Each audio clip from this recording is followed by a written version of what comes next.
Hey everyone, this is Mike and today is going to be another video about FFLogs and parsing, mainly looking towards static recruitment. Because there was a little discussion about the different metrics that are used on FFLogs on my Discord server, which by the way, I have a Discord if you're interested in joining it, link is in the description. But FFLogs can be a bit confusing to some, because there is a wealth of information available on the website, and you might not know what to look at when you want to find out about whether or not a player is good.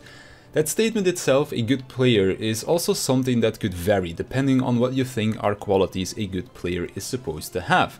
Is it mechanical consistency, high DPS, being able to figure out new mechanics while going in blind, or all of the above combined together? It's kind of difficult to say if someone is good or not just by looking at their FFLogs, because there are so many factors that go into getting a good parse, some of which are completely out of your control. So what can you control? Well, you can bring food and potions, consumables. They aren't necessary to clear content after like a week or two, but they add to your damage, so if you're going for a high parse, you need them.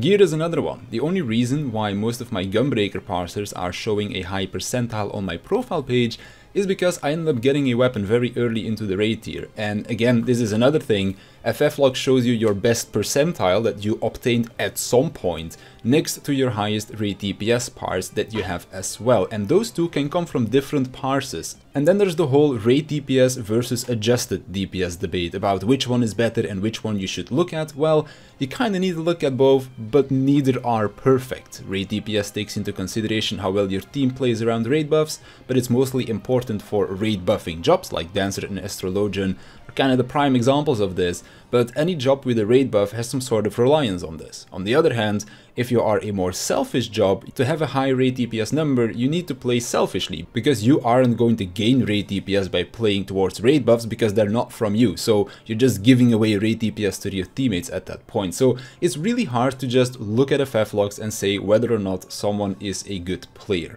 It's also why I mainly use FFLogs as a guideline, or I should say have used in the past, because I haven't really needed FFLogs for a little while now. But if you are recruiting for a new static, or if you're looking for a static yourself, then sharing your FFLogs around is a very common practice, but don't take FFLogs as a fact of player skill. I've played with numerous 99 percentile players that can get 99s without too much trouble, but some of these players have never managed to clear an ultimate raid because they're not mechanically strong enough. And it goes the other way around as well. I've cleared ultimate with players that struggle to get 99 percentile parses, myself included. And this is because, especially now in Shadowbringers, a high parse is something that you mainly need to work towards, and is something that will almost never happen as a fluke. There is of course still the lucky pool that you can have where the stars align, you get a lot of crits and stuff, but you're not going to be getting consistent 99s anymore by just playing well using a potion, consumables, etc. And I'll compare some of my most recent speed kill parsers to some older log run / weekly savage clears from the previous expansion to kind of show this.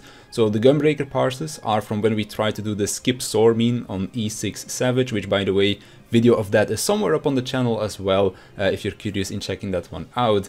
And the warrior parsers are from Demon Shadownook, which is 06 savage. I'd say that since then I have grown quite a bit as a player, but my parsers look worse now because of how the metrics have changed going into Shadowbringers, and because I just don't run the content as often anymore, and I've stopped caring about speed killing and log running, so naturally my parsers won't be as good as when I used to run the fights multiple times per week, whereas right now I only do them once a week, maybe I'll even skip a week here or there. So when looking at a player, look further than just the numbers, and look further than just what they have done up to that point. Just because someone is relatively new doesn't mean that they can't adapt to new mechanics quickly. I know players that have been playing for years that really struggle to clear ultimates, and some of my viewers even that are relatively new to the game have managed to clear an ultimate shortly after just clearing their first savage raid tier. So what I'm trying to say is, give people a chance. Look into the logs, but look a little bit further outside of just looking at what numbers are presented on the profile page, as it could be that they did hundreds of runs to get them to be as good as they are, and maybe someone else whose parses might not look as good could have just been murdered by their teammates during their runs, but just because they only do the weekly clears for the loot means that they don't have an easy time at improving their logs as much, because they don't spend hours upon hours to try and perfect their rotation to get a run where nobody messes up, where they're all using their potions, where everything goes well. So if you end up having a few candidates that want to join your static, organize an evening where you give each of them an hour to play with the group or something, as that will most likely give you a good enough idea about whether or not that player will match well with the raid group, because even if they're a great player on paper, they might still not be a fit for the group personality wise, or maybe they're really good at getting high DPS, but they often mess up mechanics, and those are all things that you can't read from a website. Anyways, that's about all I had to say, so I want to thank you for watching, I want to thank my Patreons for their support, and I'll see you in the next one.